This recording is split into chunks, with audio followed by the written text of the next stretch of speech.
Hello everyone, MJ here, and I apologize for being in the car.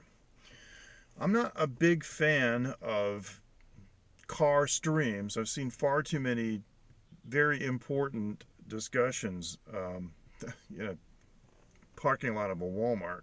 It kind of takes the credibility out of it, in my opinion. But I am in Taiwan, and I have the unique experience of having been in Taiwan both for the SARS epidemic of 2003, and also here now the new coronavirus epidemic. And I'd like to give you an update from somebody who lives here about what is actually going on in Taiwan. Um, some of the stuff you probably haven't heard, some of it you may have, but there's some good news, there's some bad news. But let's start out with the statistics currently as they are right now, because you may not know what they are. This is a shot here of the, let's see, this is going to be the current statistics. Yes. Okay. No, actually, this is not the file that I want. This current statistics is right here. Let's do this. There are actually the total number of cases altogether is 43,101, and currently there are 1,018 deaths. Now notice in the bottom we have 4,043 who have recovered. That's actually good news. If we dive a little further into the statistics, let's do this. I'm going to move this up here like this. Yeah, there you go. We see that, I'm going to move this in the middle, I think. We see that currently affected, the previous number of 43,101 is all the people that have been infected by the virus, whether they're alive or not. The current number is 38,040. Those are the number of people who are infected currently. Out of those, 30,695 are considered to be mild cases. That's good. 7,345 are considered to be serious cases. Most of them are in China, and it has to do with the late start that they got in combating the virus. Now, this is interesting. 4,043 down at the bottom in the green have recovered. That's good. That's 80% of the outcome. What the outcome means is, it means in patients where the virus has run its course completely from beginning to end, where they've either recovered or they have succumbed to it. So 80% of the people who have run the course have survived. Unfortunately, 20% have not. The 1,018 deaths represent 20% of the outcome. But I want you to understand that that doesn't mean that the virus has a 20% death rate, because you can't calculate the death rate like that, because it's constantly moving. The only way that you can get an accurate count is after the event. In fact, the death rate is going to be proven to be a lot lower. I said that there was some good news. I want to show you something. This is pretty cool. This is Mr. Wong. He's 91 years old, and he was discharged from the hospital. He's one of the ones that recovered.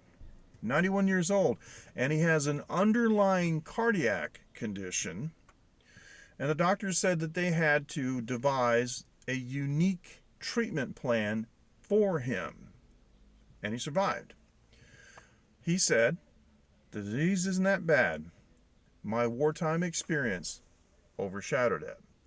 So, all I gotta say is, Mr. Wong, you're a tough old bird. Good for you. I'm really glad to hear that you survived at 91 years old. He was in the war in 1941. Now, people in China obviously are desperate.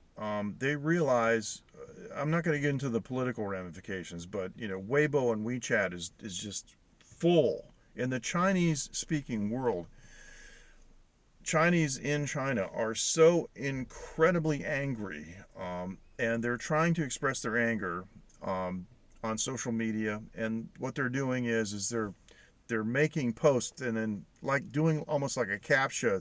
They're drawing lines through it. You can still, a human being can still read it, but machines can't. They're trying to avoid the censorship. Let me show you what these poor people in China are trying to do just to not catch the virus. Now, these are incredible. I don't know if you've seen these before, but there's somebody on the train, and they are just basically wrapped up in tape on their face with surgical gloves on. Other travelers, like this guy, he's got some kind of like plastic face shield on, and he's got a mask on, and he has surgical gloves on. These people are, this is on airplanes. This is the domestic China travel on airplanes. Look at these people. They don't have hazmat suits, so they made their own. These are disposable raincoats that are very, very common here in Asia, because a lot of people ride scooters, and so you can go to the scooter shop and get one of these for $1.50, and they got their masks on, so they're making their own hazmat suits. This is on air travel. Now, a couple of days ago, these images came out. Now, this is a guy or a lady walking their dog, and their dog's all wrapped up. See, there's a mistaken belief that pets will transmit the coronavirus and that you can get it from your pets. That has proven to be not true. This person here, I'm gonna blow this up a little bit. It's hard to see. This person actually has a water jug over her face, wrapped up in plastic, got some kitchen gloves on. I mean, people are desperate. They're really, really desperate. Let me get out of this picture. And the last one is, this was apparently at a train station. These poor folks here have actually made their own hazmat suits, again, out of disposable raincoats, and they went and got them some water bottles. Now, I don't know how they breathe. They got masks on underneath the bottles. I don't know. I mean, I guess it's just kind of a face shield. I don't think they tried to seal them up. But, yeah. This is what people are doing. It's really sad. And I'd like to say, for those of you, hey, how you doing? Hey, Ken Rod. Yeah, I know.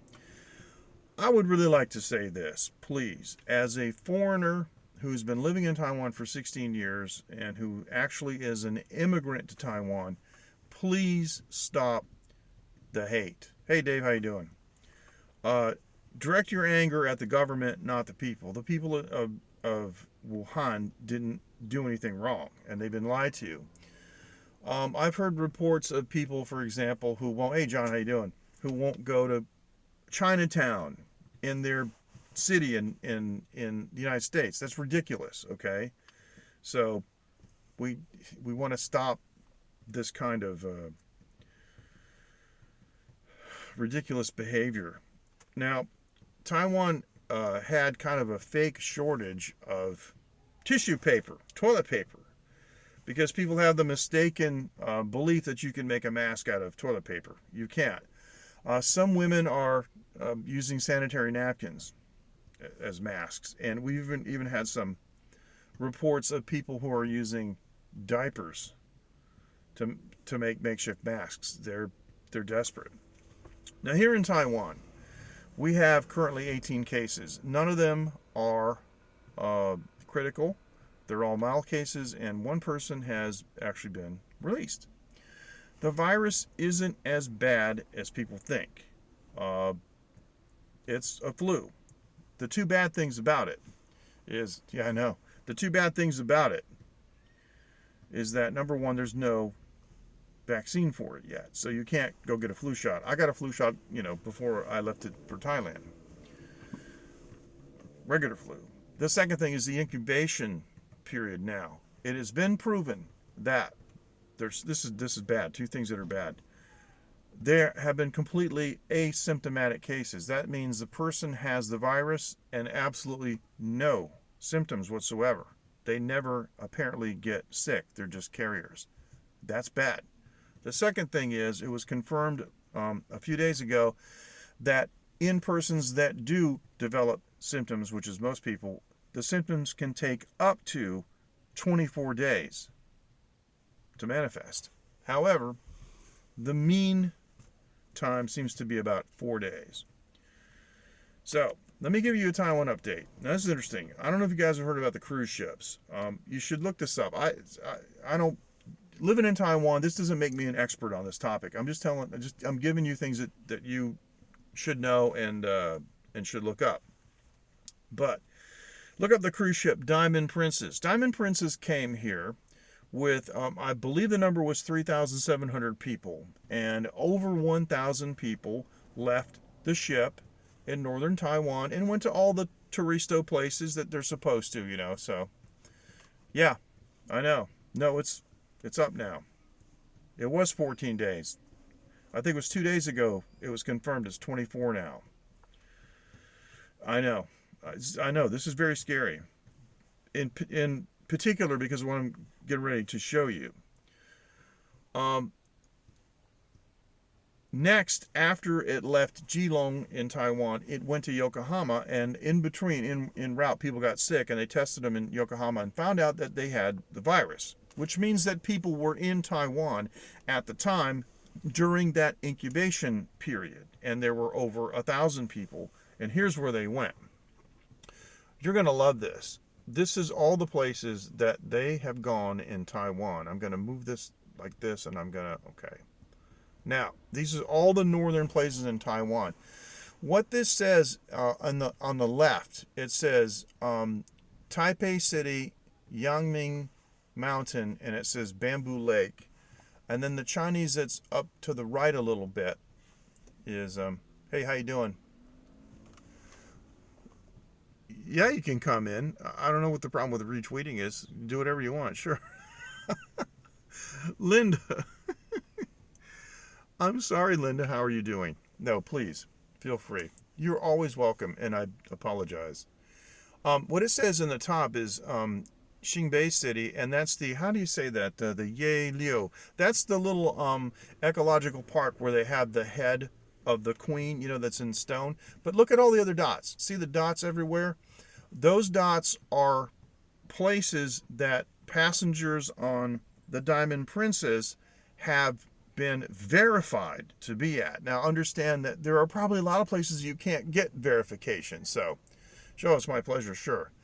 So, these are just the places that are verified. So, Josh Ellis, another longtime Taiwan expat, tweeted as a to this one. I know it's you. You're always welcome. You're always welcome. So Josh Ellis basically tweeted 2 words. He just said, "We're screwed." But still, even so, we only have 18 cases here in Taiwan. So it's not as bad right now as it might be. However, given the fact that now we know there are asymptomatic cases and there are cases where the symptoms can be delayed up to 24 days, we don't really know what's going to happen. I myself returned from Thailand in, let's see, on the 4th. And we were in the northern part. We arrived on the 22nd in Thailand, and this whole thing started while we were in Thailand. We watched signs go up everywhere, and suddenly the people were not allowed to check in without a temperature check. But I'm going to tell you that the temperature check, we know now, only confirms that somebody may possibly have the virus. They still have to be tested. The other issue with that is that testing costs money. The testing kits are not readily available. Several months ago, my daughter Phoenix got the flu from school, and I started showing symptoms. I went down to my local clinic. I walked a couple blocks from my house, and They, I'm not sure exactly, but probably just a few days. They usually don't stay that long. I went to the clinic and he swabbed the inside of my nose and said, "Go sit outside." And 10 minutes later, he told me, "No, you don't have the flu because they have a test for it." There's no test for this like that. It's expensive, and some countries don't have the money. Like Indonesia, for example, just went and got all the factory workers they had and their citizens from Wuhan, took them back to Indonesia, and just said, they're healthy, they don't need to be tested because they don't apparently have the resources. There are actually two ships affected. I don't know the second name, the name of the second ship, but you guys can look this up. The ship went from Taiwan to Okinawa, and it was not allowed to land, and they sent it back. So it was actually a Taiwanese, apparently a Taiwanese ship. So anyway, here we go. This is, let's see. Well, I've shown you all the pictures that I've shown you. Okay, I've shown you all the pictures that I have to show you, and I covered all the topics.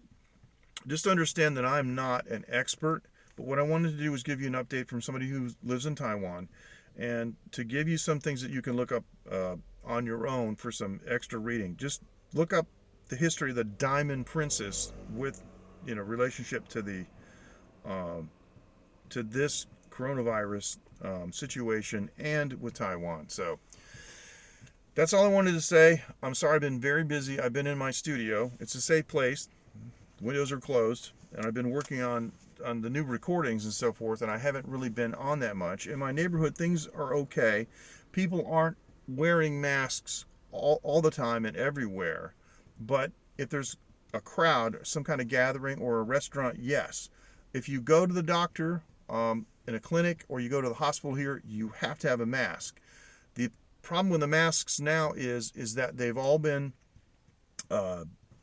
controlled by the government. The government has taken over control of mask sales. If I go down the street to my local pharmacy, they ask for my Taiwan health insurance card. And based on whether the number is an even number in the end or an odd number, I can buy 2 masks per week, depending on which day it is.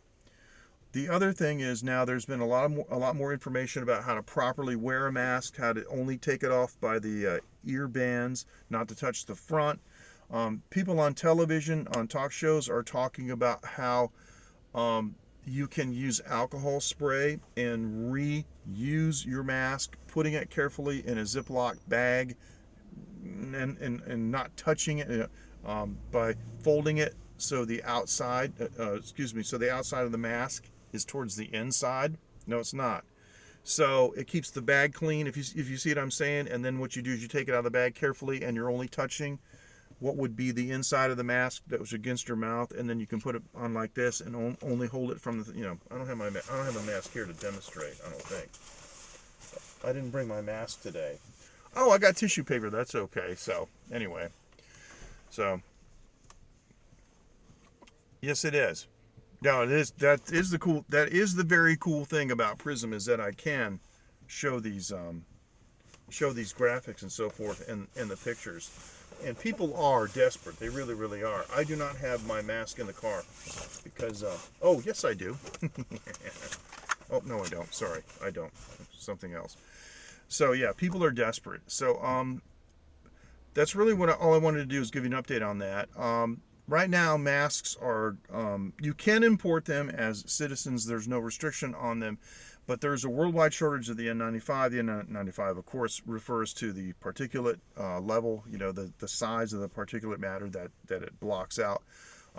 There's a lot of controversy now about surgical masks. Surgical masks are designed to keep the surgeon's spit and whatever from going into the patient while they're operating on them. You wear a mask. You've been to the dentist, and the dentist wears a mask. It's really to protect you. Some people say there's no point in wearing the mask because the virus is so small it can go through the filtration of the mask. Yeah, but you know something? If I was in a place that had a virus that was so bad, I would do this. I mean, it doesn't matter. So Um, I am not really staying away. I got to do my screen has gone nuts here. I'm not staying away from public places, but I'm just not doing stupid things. We're washing our hands a lot. Excuse me. Dettol has a really nice uh, antibacterial hand wash, and I'm telling you, we found some. We bought a bunch. My local store, all the alcohol wipes are gone. Things like this, they're disappearing. But getting back to the masks, if you're in a place, you know, you're in a burning building, you're going to put a towel over your face, even though you know it doesn't do 100% job. It's just what you're going to do. But what the masks do is help you from spreading it. See, if everybody wears one, then that means that the people who sneeze and who are carriers and can shed the virus won't spray the water droplets that infect other people. So see, there's actually a couple of yeah, there are a couple of reasons to wear the mask that aren't directly related to necessarily protecting you from inhaling it. And I don't know if it's really true or not, but if the virus is attached to a water drop and it hits the mask, well, we know the mask stops the water drop, but the mist. But anyway, I'm not a doctor and I'm not giving medical advice, and I don't really want to go too far down that road. You can use bleach, but not all countries have the same kind of